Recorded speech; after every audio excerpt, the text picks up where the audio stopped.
ranar da kai tsaye karfe 2 na dare wata rana ba zan manta ba, mun je gurin musu mun gama gaisawa,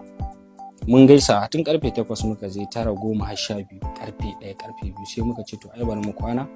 washe gari sai mu koma saboda na saba zuwa kawai wani dubi ido ya ce bari mu kwana kenan sai a buga mu a rediyo.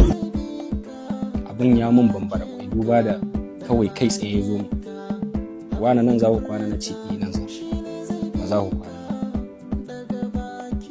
za mu kwana nan to yana tunanin ko cutar da shi na ko wani abu. To abu ya rade yana wani mamaki kuma daga ni sai abokina muka je ba wani abu muka je ba